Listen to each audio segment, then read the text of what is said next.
Okay, so picture the scene. Alarms are blaring, vitals are plummeting. It's pure chaos. How do you, in that moment, bring some order to the madness? Well, that's exactly what we're diving into today with something called the ABCDE protocol. It's a simple but incredibly powerful framework that's designed to do just that. All right, so let's put you right in the middle of it. Your patient is crashing right now in front of you. Your heart's probably pounding, right? The pressure is immense. So, what is the very first thing you do? It's a massive question, and you know what? The answer might surprise you. And here's the key, the entire mindset behind this whole thing. You're not supposed to be a detective trying to solve the whole medical puzzle at once. Forget the diagnosis for a second. Your only job, your number one job, is to stabilize, to treat the things that are going to kill your patient in the next few minutes. That's it, one step at a time. You know, this whole situation is what we call the crashing patient problem, and it's totally overwhelming. Without a system, it's so easy to get lost in the noise. But the good news is there is a system. There's a clear roadmap that just cuts right through all that chaos. And here it is, the ABCDE approach. Simple, right? Airway, breathing, circulation, disability, and exposure. But here's the thing you absolutely have to remember. This isn't just a random list. It's a priority list. You have to go through it in this exact order. You don't get to move on to B until A is stable. It's that critical. All right, let's get into it. First up, A for airway. Now, why is this number one? It's simple, really. If the patient can't get air in and out, literally nothing else you do is going to matter. No oxygen in, no CO2 out. Game over. This is, without a doubt, the absolute first priority. So how do you even assess the airway? Well, you start with one single incredibly important question. Just one. Is this patient protecting their own airway? I mean, can they talk? Can they cough? Are they handling their own spit? The answer to that question tells you exactly what you need to do next. And you've got to be on the lookout for these red flags. You hear gurgling sounds? That means secretions. You suction now. You hear stridor? That's that awful high-pitched noise. You need to call for help immediately. Don't wait. And what about consciousness? If their GCS scores 8 or less, you need to be thinking about intubation right away. See the pattern? It's all about recognizing something and then acting on it instantly. And this leads to a huge pearl of wisdom from the ICU. When it comes to the airway, you have to be proactive, not reactive. The second you even think the patient might lose their airway, that's your cue to act. Waiting until it's a full-blown disaster is, well, it's just too late. Okay, so let's say the airway is secure. We're good there. We immediately, and I mean immediately, pivot to B for breathing. The airway might be open, but the big question now is the patient actually moving air in and out effectively? So you jump right into a quick but really thorough assessment. You're counting their breaths. You're watching their chest. Is it rising on both sides? Is their windpipe, their trachea, right in the middle? What's the O2 sat? And you grab your stethoscope and listen. Every single one of these checks gives you a crucial piece of the puzzle. And what are we looking for? We're hunting for these immediate, fixable life threats. Things like a tension pneumothorax. You can fix that with a needle, right then and there. Or massive fluid in the lungs. We can manage that with CPAP. These are the problems you can and absolutely must deal with on the spot.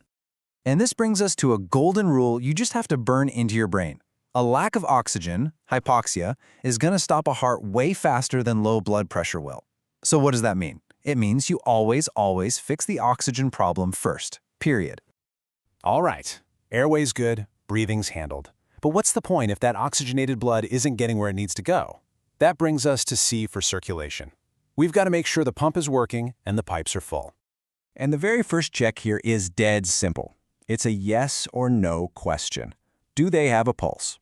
If the answer is no, everything else stops. The whole ABCDE thing goes out the window, and you start CPR right away. Nothing else matters.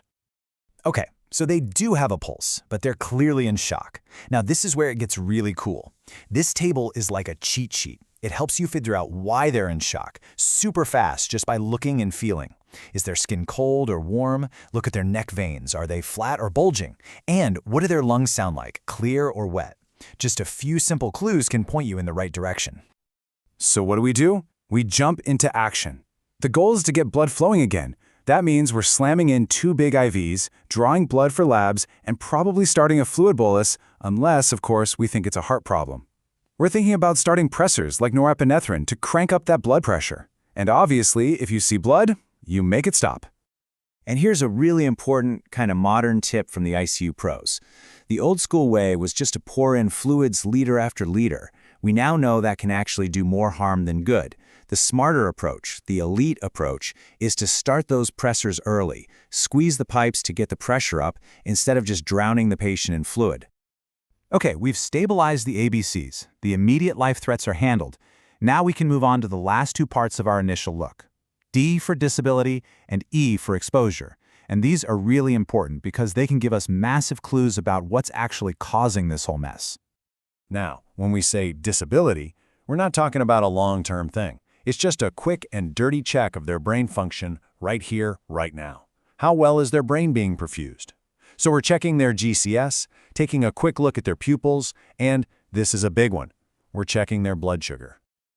Listen, you can never, ever afford to miss low blood sugar. Why? Because it's probably the easiest fix for a coma that exists. A quick finger stick takes, what, 10 seconds? And a little bit of dextrose can literally wake someone up. Think about that. You could save them a trip to the CT scanner and a whole lot more just by checking their sugar. And last but not least, E for exposure. You have to get their clothes off so you can see everything. You can't treat what you can't see, right? You might find a bleed you missed, a rash that screams anaphylaxis, or signs of trauma. It's all about finding those hidden clues. But, and this is important, once you've had a look, you've got to cover them back up. Keeping them warm is also part of saving their life. So that's the whole framework, A to E. Now, let's wrap this up by boiling it all down into a couple of super useful mental checklists you can pull out of your back pocket the next time a patient suddenly starts going downhill. Okay, if you have a patient who's on a ventilator and they suddenly crash, you need to think dope. Just run through it. Is the tube displaced? Is there an obstruction? Could it be a pneumothorax, a collapsed lung, or is it just equipment failure? Seriously, running through this little list can save a life in a matter of seconds. And finally, let's look at some senior-level tips, the kind of wisdom you get from being in these situations 1,000 times. Number 1, call for help early. Don't be a hero. Stand at the foot of the bed. It gives you a bird's-eye view of the patient, the monitors, the whole scene. And remember, you're treating a person, not a number on a screen. Ultrasound. Yeah, it's your best friend. It lets you see inside the body instantly. But if there is only one thing you remember from all of this, let it be this thought right here. A crashing patient is always changing. The situation is incredibly dynamic. So the ABCDE protocol, it's not a one-and-done checklist. It's a loop. You have to go back and reassess over and over every few minutes. Because what was true 5 minutes ago might be completely wrong now. And it's that constant reassessment, that ability to adapt, that's what truly saves lives.